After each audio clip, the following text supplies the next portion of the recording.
Hello student, आज के इस वीडियो में आपका स्वागत है। और पिछले क्लासेस में हम लोग ओम्स लॉ के बारे में पढ़े थे।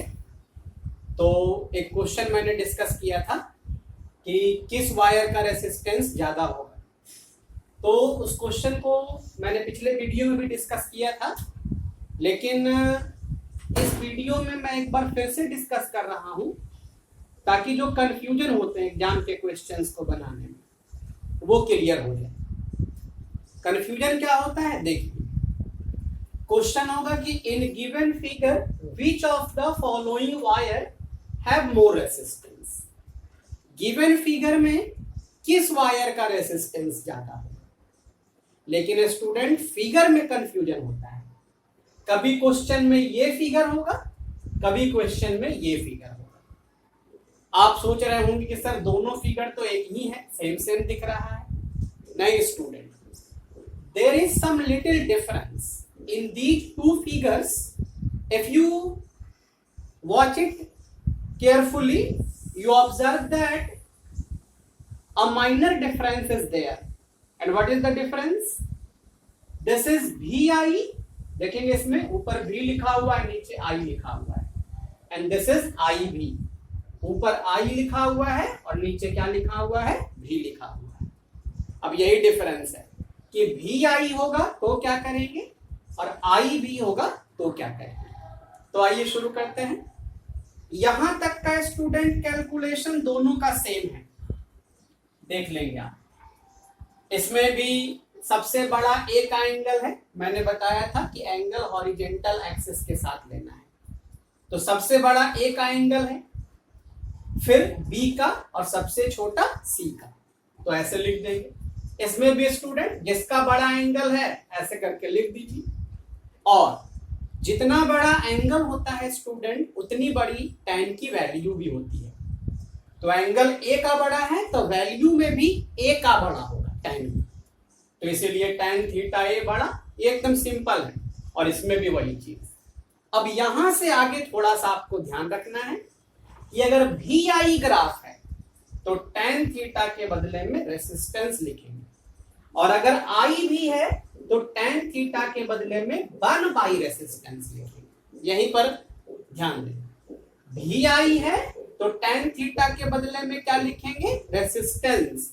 और I भी है तो tan थीटा के बदले में क्या लिखेंगे, 1/, रेसिस्टेंस। अब ये देखेंगे स्टूडेंट, जब रेसिस्टेंस लिख दिए tan थीटा के बदले में तो इसमें डायरेक्ट आंसर आ गया कि A का रेसिस्टेंस सबसे ज्यादा और C का रेसिस्टेंस सबसे कम। और इधर स्टूडेंट एक लाइन का मैथमेटिकल कैलकुलेशन करना पड़ेगा। जिसका रेसिप्रोकल बड़ा होता है स्टूडेंट वो खुद स्मॉलर होता है, ये ध्यान रखिए। जैसे 1/RA सबसे बड़ा है तो RA सबसे छोटा होगा। तो ये इसका आ गया कि RA का सबसे कम रेसिस्टेंस और RC का सबसे ज्यादा। तो स्टूडेंट क्वेश्चन सेम रहेगा लेकिन दो फिगर का अलग अलग आंसर होगा। तो इन फिगर में कंफ्यूज नहीं होना है। अब ट्रिक की बात करें तो अगर VI ग्राफ है तो बड़ा एंगल बड़ा रेसिस्टेंस, छोटा एंगल छोटा रेसिस्टेंस। और IV की बात है तो बड़ा एंगल छोटा रेसिस्टेंस, उल्टा ए का बड़ा एंगल था जबकि रेसिस्टेंस छोटा हो गया, और छोटा एंगल बड़ा रेसिस्टेंस। तो इसमें कंफ्यूज नहीं होना है। वीडियो के इस पार्ट को बार बार चला के देखिए और इसमें एकदम क्लियर होनी चाहिए कि इस फिगर का अलग और इस फिगर का अलग। आइए अब हम लोग अगले टॉपिक की ओर बढ़ते हैं और देखते हैं कि आगे क्या पढ़ना है।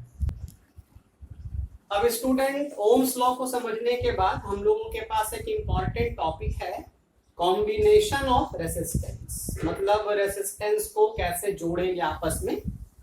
तो मेनली दो तरह के होते हैं, सीरीज और पैरेलल।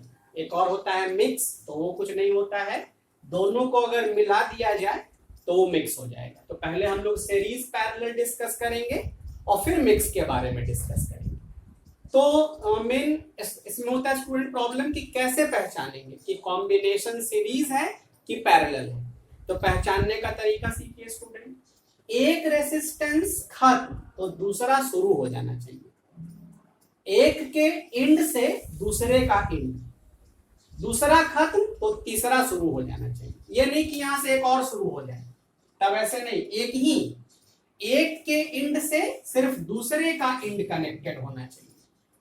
तो अगर ऐसा कॉम्बिनेशन है तो सीरीज है।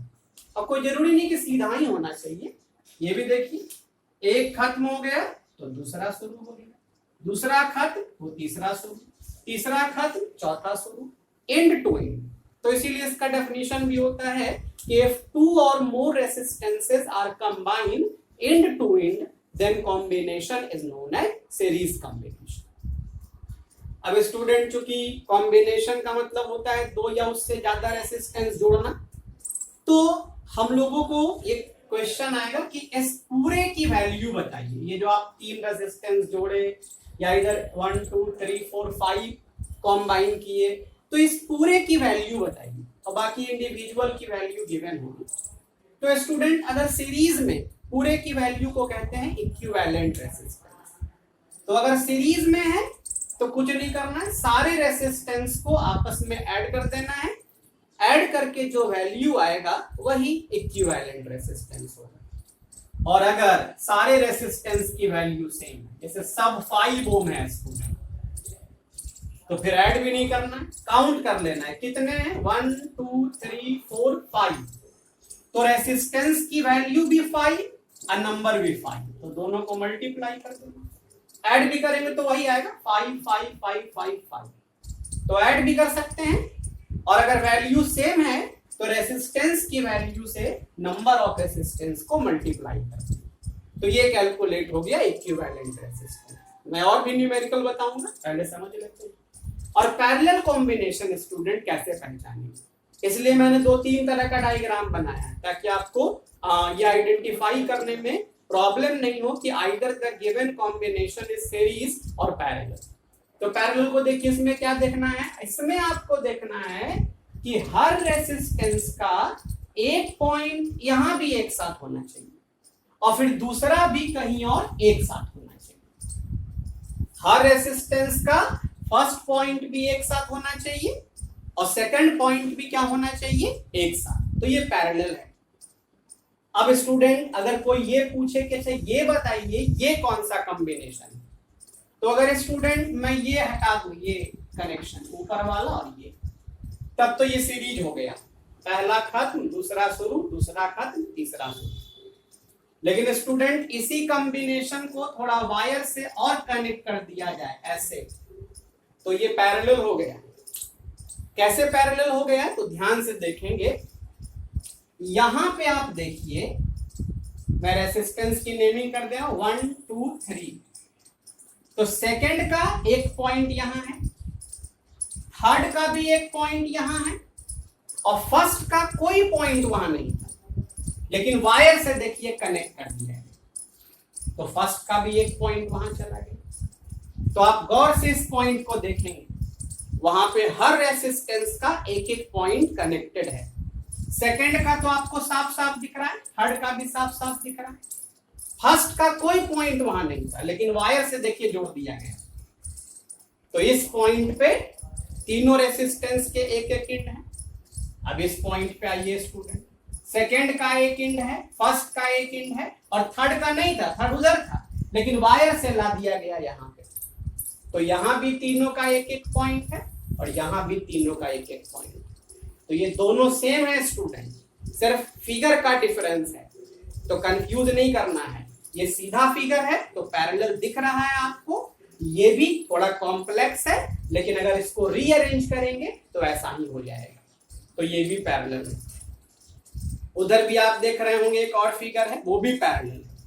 कैसे पैरेलल है स्टूडेंट, आप इसको समझ सकते हैं कि पॉइंट बी पे आपको सबका एंड एक साथ दिख रहा होगा, फर्स्ट का, सेकंड का, थर्ड का, फोर्थ का, और एक एंड सबका फ्री था, तो हमने देखिए वायर से सबका एंड एक साथ जोड़ दिया, तो वो भी पैरेलल है। तो पैरेलल कॉम्बिनेशन में अगर टोटल रेसिस्टेंस निकालने बोले तो ये फॉर्मूला है, 1/R equivalent is equal to 1/R1 plus 1/R2 dot dot dot 1/R। और इसकी तरह अगर सारे रेसिस्टेंसेस सेम है, मान लीजिए 6 6 6 है सब, तब सिंपल है, वैल्यू लिख दीजिए, 6 वैल्यू है और कितने हैं काउंट कर लीजिए, तो 3 है तो 3 से डिवाइड कर दीजिए, तो 2। तो ये सीरीज है स्टूडेंट, ये पैरेलल। मैं इन दोनों फॉर्मूले को डिराइव भी करके आपको दिखा देता हूं, ये कहां से आया, ये कहां से आया। तो आइए चलते हैं, इन दोनों फॉर्मूले को हम लोग डिराइव कर लेंगे। ये स्टूडेंट उस फॉर्मूले को कैसे डिराइव किया जाता है ये हम लोग जान लें। तो ये मैंने एक सर्किट बना दिया जिसमें बहुत सारे रेसिस्टेंस हैं, n रेसिस्टेंस जो सीरीज में है, वोल्टेज V लिया मैंने सेल का, और करंट ये कितना फ्लो कर रहा है I। यहाँ स्टूडेंट एक इंपॉर्टेंट बात याद रखना है कि रेसिस्टेंस अगर सीरीज में है तो सारे रेसिस्टेंस में करंट सेम जाएगा। ये कह लीजिए कि ये सीरीज की एक प्रॉपर्टी भी है कि if all resistances have same current, it means they are connected in series combination। उल्टा भी बोल सकते हैं कि if 2 or more resistances are in series combination, it means same current must flow through all resistors। तो same current अगर flow हो रहा है तो सीरीज, और सीरीज है तो सेम करंट फ्लो हो रहा है। तो देखिए मैंने यहां भी आई लिखा है और हर जगह आई लिखा है। कुछ लोग ये भी सोचते हैं, पूछते हैं मेरे क्लास में, ऑफलाइन क्लास में, कि सर रेसिस्टेंस तो आप बताए थे कि करंट का लॉस कर देता है, तो उसकी वजह से कुछ लॉस ऑब्स्ट्रक्शन है, सर कुछ लॉस होना चाहिए था, तो आप आई ही लिख रहे हैं हर जगह। तो मैं आपको बताऊं कि स्टूडेंट करंट नहीं लॉस होता है, इलेक्ट्रिकल एनर्जी लॉस होती है, करंट सेम रहता है। जिस तरह से एक डाकिया चिट्ठी बांटता है डोर टू डोर, तो बांटते बांटते उसकी चिट्ठी खत्म होगी ना कि डाकिया खत्म हो जाएगा। पोस्टमैन तो वैसे ही रह जाएगा उतना ही, क्या चिट्ठी उसकी खत्म होगी। पोस्टमैन कैरियर में कोई चेंज नहीं आता है, जो सामान है उसमें चेंज आता है। कैरियर फ्लिपकार्ट का जो डिलीवरी बॉय है उसके सामान का बैग हल्का होगा, न कि डिलीवरी बॉय हल्का हो जाएगा। उसी तरह समझे स्टूडेंट कि करंट ये फ्लिपकार्ट का डिलीवरी बॉय है करंट, और एनर्जी उसके बैग में रखा हुआ सामान है, तो एनर्जी डिक्रीज होगी। फ्लिपकार्ट का डिलीवरी बॉय यानी करंट सेम टू सेम रहेगा, वैसे ही तो हर रेसिस्टेंस से सेम है। तो अब आइए स्टूडेंट आगे बढ़ते हैं। हमने इसका पोटेंशियल डिफरेंस मान लिया V1, और ओम्स लॉ में आप जानते हैं कि करंट का formula V is equal to IR होता है। तो V is equal to IR formula होता है, तो अब इसका पोटेंशियल डिफरेंस हम देखेंगे। तो V1 मान लिया मैंने, तो करंट इसमें कितना है I, तो पोटेंशियल डिफरेंस स्टूडेंट इसका V1 मान लिए, तो V is equal to IR होना चाहिए, करंट इनटू रेसिस्टेंस। तो हम लोगों ने इसका करंट I है और रेसिस्टेंस R1 है, तो मल्टीप्लाई कर दिया।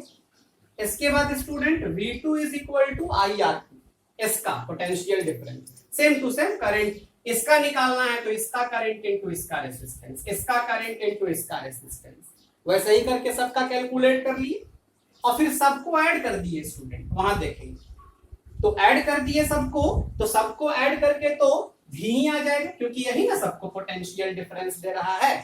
तो सबको ऐड कर दिए, तो इसके बदले में V लिख दिए। I कॉमन कर लिए स्टूडेंट, तो I कॉमन कर लिए तो R1 प्लस R2 प्लस जो बचा। अब I को इधर ले आए तो V बाई I, और V बाई I टोटल यहाँ आप देखेंगे स्टूडेंट V बराबर IR, तो I को इधर लाएंगे तो V बाई IR, तो total voltage by total current equal to total resistance. तो ये फॉर्मूला डिराइव हो गया। तो हम कुछ नहीं किए, सिंपल एक एक करके सबका पोटेंशियल डिफरेंस पहले निकाल लेंगे। किस फॉर्मूले से? IR से। इसका निकाले तो R1, इसका निकाले तो R2, इसका तो R3, उसका तो R। I तो सब में सेम है। फिर क्या किए? ऐड कर दिए। तो जब ये पूरा ऐड हो गया तो ये V के इक्वल होगी, क्योंकि यही सबको पोटेंशियल डिफरेंस दे रहा है। I कॉमन हो गया तो अंदर जो बचा, और I को इधर ले आए तो V बाई I, और V by I total resistance. तो ये सीरीज। अब अगले वीडियो में हम लोग पैरेलल के बारे में पढ़ेंगे, तब तक के लिए इतना।